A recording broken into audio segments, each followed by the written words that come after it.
Has AI broken the media?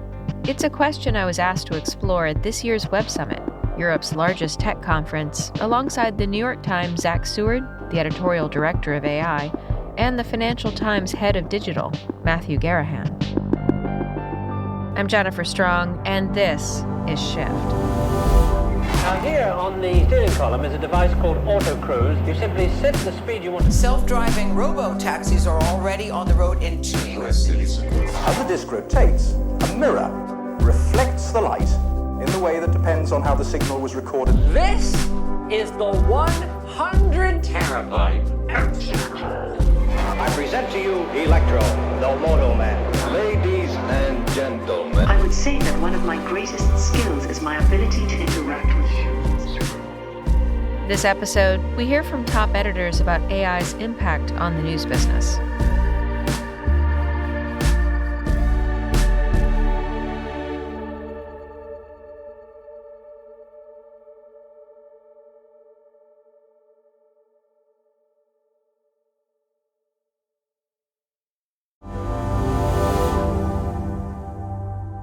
Well, hello, everybody. Thank you for joining us this morning. I'm Jennifer Strong. I'm a tech editor based in New York City. I've been writing about AI for about 7-8 years now. And I'm really excited to be here and going to pass the mic to these gentlemen to let them introduce themselves. Thank you. I'm Matthew Garrahan. I run digital platforms at the Financial Times.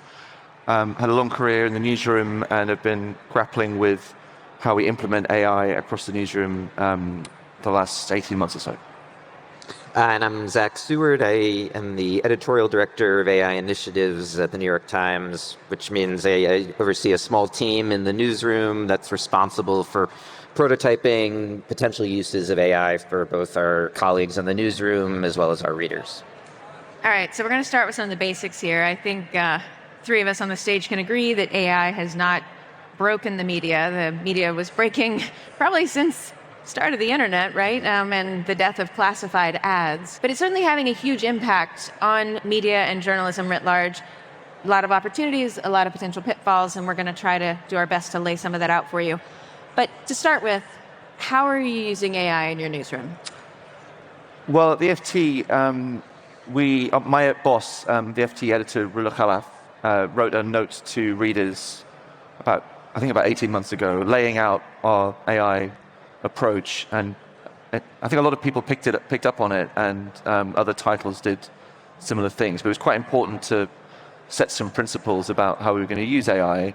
And the most important was that we were always our journalism would continue to be written by humans, by human reporters and trained journalists and editors, but that we were going to use it to experiment, to find ways of use it in story finding and story development, and also in how we presented our journalism too.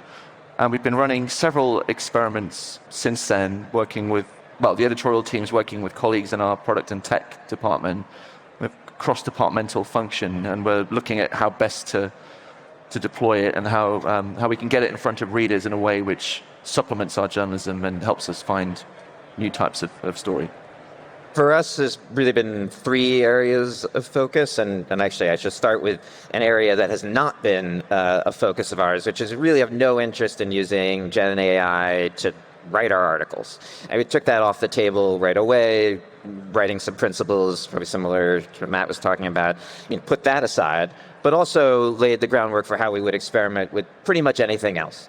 And those 3 areas that we are working on are, 1, investigative reporting. How can we help journalists throughout the newsroom uncover stories, largely in massive data sets that just couldn't be told without the assistance of machine learning? I think that's a huge area of opportunity. The second is internal workflows, the types of production work where you feel like you're a robot while you're doing it, or there might be opportunities to free up time to do more high impact work, with looking around for those opportunities and helping our colleagues integrate AI into their work. And then the last is reader experiences, which is obviously a whole huge area, and we work with lots of other parts of the organization on. Our job is really to kind of prototype what might be possible, to get some answers to the most important questions. It's the ideas around Gen AI, how you could use AI for news are often, I think, kind of obvious, or we're not lacking for ideas. We are lacking at this stage, I think, for answers to, is it doable? And if it's doable, is it any good? And is this something that meets the standards of the times? And most important, is meeting a demand or need that our readers have. And that's a big topic we could get into more detail on. I would like us to dig more into what are the fundamentals of use within your newsrooms that would enable journalists to do, more or better journalism without compromising core principles of the job itself, right? Well, we've got, similar to Zach, we've been using it with our investigative teams with large data sets, and we've published a couple of pieces where we've used AI in the background to help crunch and clean large data sets. We've got a major piece of work going on now where we've been able to use it with looking at jobs data in Russia, and we've been able to produce sort of heat maps around where hiring is going up and really mapping the Russian war economy. So as Russia is hiring in particular industries and particular sectors, and we can use AI to really accelerate how we crunch that data and how we clean it and how we come up with a story at the end of it. We've used it with mapping as well for visual pieces around the Israel-Lebanon conflict. So these are sort of big stories, but again, with the core principle of never using it to replace a human journalist or a human writer, but how can we produce better work and different types of stories that we wouldn't necessarily be able to do before. And we now have a dedicated unit, a computational journalism unit, which will be using AI and other techniques to kind of get to those stories, get to those bigger stories that we couldn't get our arms around before. Yeah, I think that there's quite a lot of opportunity there. And when we're using AI in the background as a reporting tool, like one tool is the key word there. Like, we're using it, we're in control, that it's critical that there's human oversight and review throughout the whole process. Yeah. And generally, we're not even using generative AI to generate anything. I think that misnomer has caused a lot of confusion about the potential of the technology. This same technology that allows ChatGPT to spit out what's seemingly original prose can also be used simply to better understand and organize your own content, or to search through a massive document set for topics of interest. So to me, the generation part is almost the least interesting aspect of Gen AI. How are your teams thinking about misinformation? Yes. Unfortunately, the job of AI in a newsroom also includes what is not AI, which I guess it means it's everything. Yeah. We recently set up our whole newsroom with a tool I'd encourage anyone in this field or just citizens interested in fighting or detecting misinformation to use as well. It's an American nonprofit called True Media, which offers a free service to help evaluate video, images, audio for signs of manipulation. Now, the technology, it is kind of a whack-a-mole game. The technology is advancing faster than algorithms to detect generative AI are advancing. So, for instance, we've given up on trying to detect generated text. True Media is just an easy way to get at those. You could do it yourself as well. Ways to evaluate images and other media for typical signs of manipulation, usually not to be able to make a definitive call. This is real or this isn't real. It gets a little existential, but certainly to help us when we're skeptical about a piece of media, especially if it came in from elsewhere. We have a team called Visual Investigations, and they do just amazing work on this, often using satellite imagery or cell phone footage from war zones, where they have to, the satellite imagery they all can trust, but the cell phone footage, often trying to triangulate different footage from different cameras to ensure they were really there and on the ground, and then we don't get fooled. We don't have a specific unit on that, but we do have sort of internal groups and internal use case panels. So if we're going to use AI in any way, we sit down and kind of kick it about and look at the merits of it to see whether it complies with our guidelines. There's a lot of concern about using AI-generated imagery.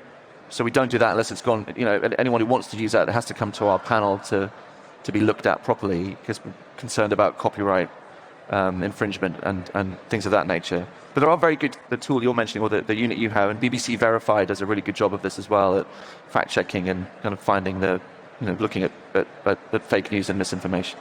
Are there other specific no's, like ways in which you do not use AI that you've not mentioned yet here on stage? Just I think also because it helps clarify. The number one question that I get is about job loss, right? Can ChatGPT replace a journalist? And I think we would all say no. But are there other specific ways you do not use AI? Well, another specific no is never trust output from an LLM without taking steps to verify the information. What those steps are tends to be different depending on the context. But for instance, we published about a week before the election a big investigation into an election interference group where we had hundreds of hours of videos of their private meetings, used AI to transcribe and search through it, and it was extremely helpful and made the story possible to begin with. There weren't even 500 hours between when we got those videos and election day, so we needed some machine assistance if the story was going to get out. But before getting anywhere close to publication, we went back all the way back to the original material. One, to verify our transcription was correct, but two, that we weren't missing context and treating the quotes we were using fairly in the context in which they were said, and so forth. So very often it's if there's any form of AI going on in our process, it's in the middle. It's human first and human last. Yeah. That end-to-end verification process is how we avoid that particular problem of, I don't like hallucinations. It feels like a euphemism of bullshitting. Yeah.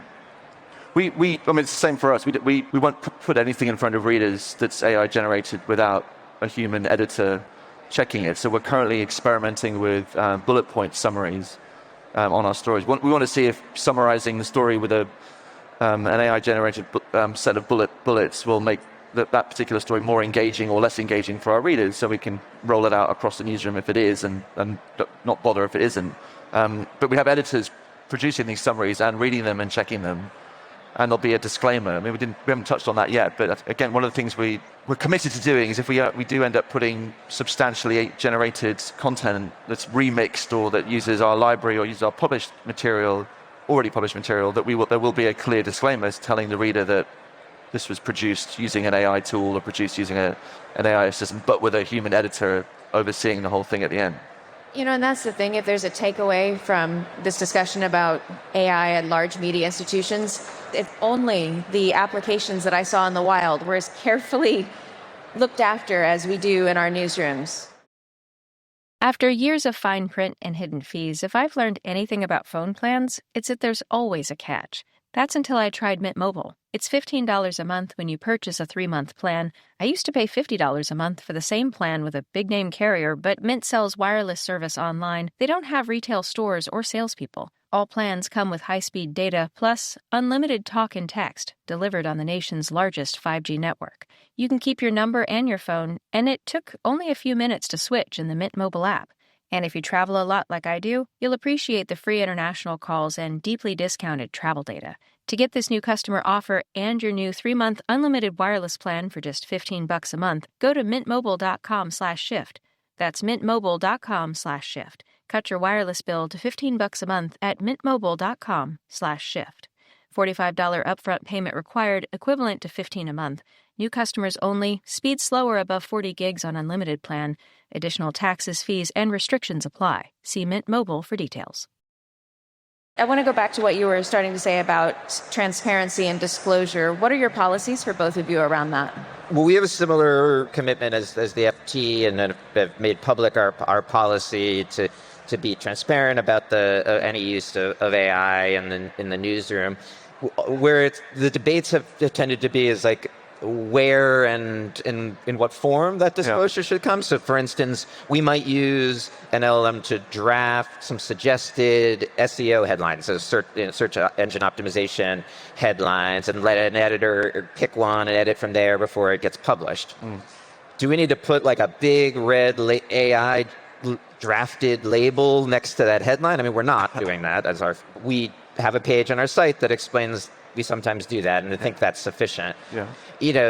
You see some experiments from other news organizations with generated search results that are not being reviewed before you see them. And more similar to like how a ChatGPT or Claude would respond to you. And those tend to come with what I would more call like a disclaimer, like, actually, this might be all wrong. You should go check this yourself. I got to say, I'm happy that news organizations are experimenting because we can all learn from that. But those disclaimers, it drive me nuts. Like, it's so antithetical to what journalism is. Our principle is we never want to shift the burden of verification to the reader. And so if we're going to put something out and then say, but also it's on you to check and make sure it's true, it seems to be an abdication of our responsibility and frankly what like the whole value of why the New York Times, the Financial Times, and all other news organizations exist. Yeah, I think we're quite lucky though. We work for two organizations which are the resources. I mean, there are a lot, particularly in the UK, that are in regional newspapers which are really cash-strapped, which are looking to AI to replace written copy by journalists. And I think, and I've seen disclaimers on that, but I just think it's a sort of downward spiral at that point, and there's not much coming back from that. No, absolutely not. Yeah. All right, we're starting to run out of time here already. Next 6 months, what are you looking at? Well, we want to accelerate the pace of experimentation. I want us to get some of these tools some of the results of these experiments in front of our readers. We've got an AI-powered Newswires tool which we're rolling out in our newsroom. So journalists on particular beats will get shown Newswires that are relevant to the beats that they cover based on things that they've written about, which we've had really good feedback on. Publishing our summaries, we're doing our summaries experiment in the next few weeks, and we should have a result on that by the end of the year too. And we're trying to accelerate how we use it with computational journalism and the sort of big data set crunching that we mentioned. But I think the watchword here is just for us anyway, is to proceed carefully. This is a really powerful and exciting technology, but to do it in a responsible way and in a transparent way, so that we bring readers with us, rather than kind of shock them with stuff that they're not really expecting or that isn't transparent, where they have questions to ask at the end of it. So. Yeah, I'm acutely aware that like one really high-profile mistake, even if in the scheme of things it's not that important, could set back a lot of this work, several years, and we want to avoid that at all costs. Our focus the next 6 months is kind of similar, and maybe the theme is we're ready to mature some uses of AI in the newsroom, from pilots and experiments to being integrated more directly into our CMS and other tools that we're using. So, in a way, it recedes into the background like all software does over time, and it's less novel. And then when it comes to investigative journalism, our approach is to find like really challenging data problems within the newsroom, usually the problem being I have too much data, try to assist, but with an eye toward building tooling that can help when the next similar challenge comes along, so that ideally, and I don't know, this will take longer than 6 months, our whole newsroom is empowered to do the kind of massive needle in a haystack searching in big data sets that now is sort of a quite technical challenge for. But I think just to close it. I keep talking to people who look at this as an existential threat to the news media, and I just think it's not. I think it's a really powerful technology. If used in the right way, it can be really additive, and we can produce reporting and stories that we wouldn't otherwise be able to do. So I'm pretty optimistic about it all. Absolutely. I would say the ability to go deeper on things, to research deeper, harder, to sort through more original data, I think, well, may we all be so lucky to be doing that as our work instead of chasing headlines. So thank you, gentlemen, very much. Thanks very much. This episode was produced by me and Emma Silikans and mixed by Garrett Lang, with original music from him and Jacob Gorski. Thanks for listening. I'm Jennifer Strong.